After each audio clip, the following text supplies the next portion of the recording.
Before I begin talking about the assassination of Martin Luther King Jr., I would like to talk about the background of the famous civil rights leader.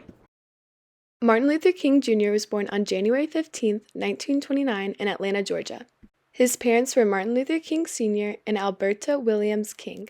He had a younger brother, Alfred Daniel, or A.D. Williams King, and an older sister, Willie Christine King Ferris. His dad was a pastor at Ebenezer Baptist Church in Atlanta, and his mom helped around the church. So MLK grew up in a strong faith-based family. Martin Luther King Jr. was a very smart kid and graduated from Booker T. Washington High School at the age of 15. He then attended Morehouse College from 1944 to 1948 for his undergraduate. Next, he furthered his studies at Crozier Theological Seminary near Chester, Pennsylvania. He went there for their unorthodox reputation and liberal theological learnings.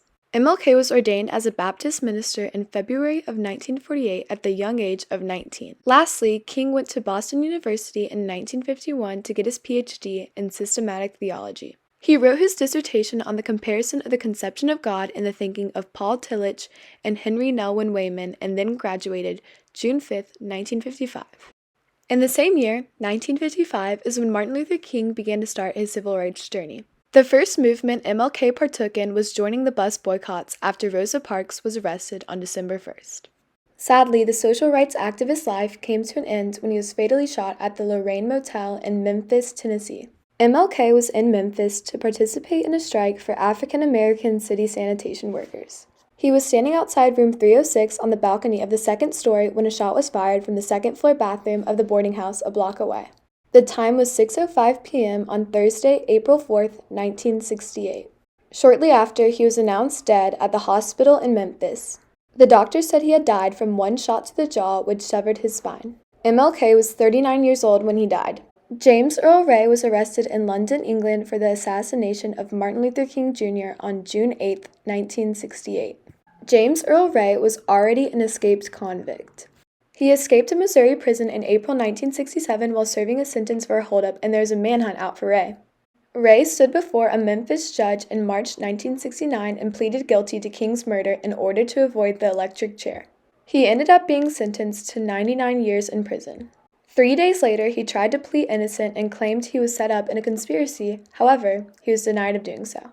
James Earl Ray had bought the rifle that was used to shoot Dr. King in Birmingham, Alabama.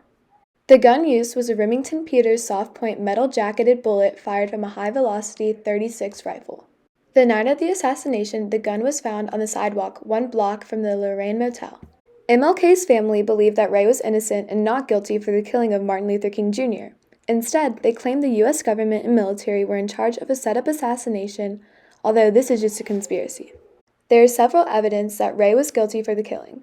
For example, Ray's fingerprints were on the murder weapon. He was seen at the place the gun was fired on April 4th, and he had purchased the gun. The House Select Committee on Assassinations, the Shelby County, Tennessee District Attorney's Office, and the U.S. Justice Department all concluded that James Earl Ray was the killer of Martin Luther King Jr. James Earl Ray had an intent to kill Dr. King. According to his family and friends, he was an outspoken racist who told them he wanted to kill King. Also, when Ray was arrested, he was trying to fly to Belgium and reach Rhodesia, which is now Zimbabwe. Back then, Rhodesia was ruled by an oppressive white minority group. Now, the Lorraine Motel is a National Civil Rights Museum.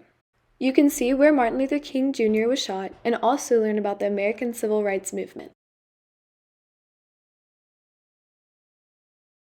Hello, I'm here with my great aunt Floyd, and I'm going to ask her some questions about the Martin Luther King assassination. So the first question is, where were you that day? I was in Williamsburg, Virginia.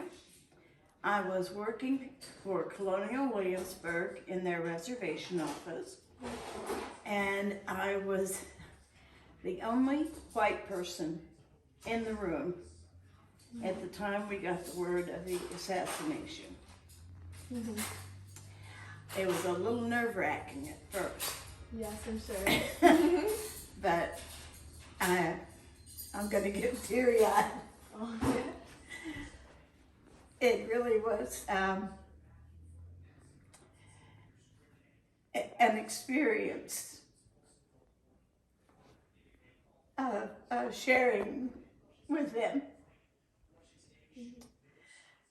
And I was the one that was the most upset, just like I am right now. Thank you for sharing. Okay, the next question is, how would you describe the feelings of the general public or the community on that day? The only people I was involved with that day were the ladies that I was working with until 11 o'clock. We worked until 11 o'clock that night. And but as I drove home, and Williamsburg is not a late night place. There were lots of lights and lots of people out on the street. The community was pretty upset about it. Okay, my last question for you is, what is a specific impact Martin Luther King Jr. had on your life? It's kind of hard to narrow it down because I guess I was raised in a family that did not separate people by the color of their skin. That's good. Hello, I'm here with my grandmother Gwen, and the first question I have for you is, where were you on the day of Martin Luther King's assassination? I don't remember where I was at the moment, but like when JFK was assassinated, they made an announcement at school. I remember that very clearly, but when MLK was assassinated, I don't remember any announcement at school, but I remember seeing it on the news when I got The next question for you is, how you felt after hearing MLK had been assassinated? I was in high school, a freshman. I was actually pretty scared when I heard he was assassinated because for years before that, there was a lot of racial upheaval.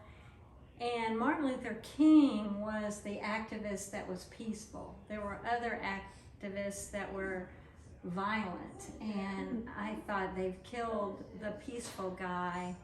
I thought there would probably be a race war because he was the same voice, and his voice was snuffed out. Okay, the next question is, how did Martin Luther King's life affect yours? You know, he had a great impact on my life. I didn't realize at the time. It took me years to sort it out. I thought that Martin Luther King came on the scene to free his people, to set his people free, which means the African American people. But it was much later in life. I was so upset with forced integration and all busing, all those things that stirred up our country. But it wasn't until much later that I realized Martin Luther King's life set me free. It set the white people free from, holding on to those chains of bondage that we felt entitled to. Hello, I'm with my grandfather Pepper, and the first question I have for you is, where were you on the day of MLK's assassination? It was April 4th, 1968, and I was in my second week of training at Fort Benning in jump school. And how did you feel after hearing MLK had been assassinated?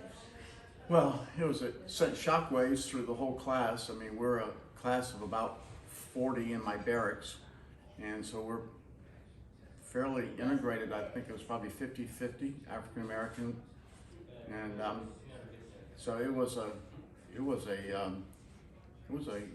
real big deal. However, we're in the middle of this jump school, so you didn't have time to process it. So I don't think we really processed it until after jump school. Okay, thank you. And what do you think would have been different if MLK hadn't been assassinated that day? I would say, as tragic as MLK's assassination was, I think it sparked a movement which accelerated some changes. I think the year after,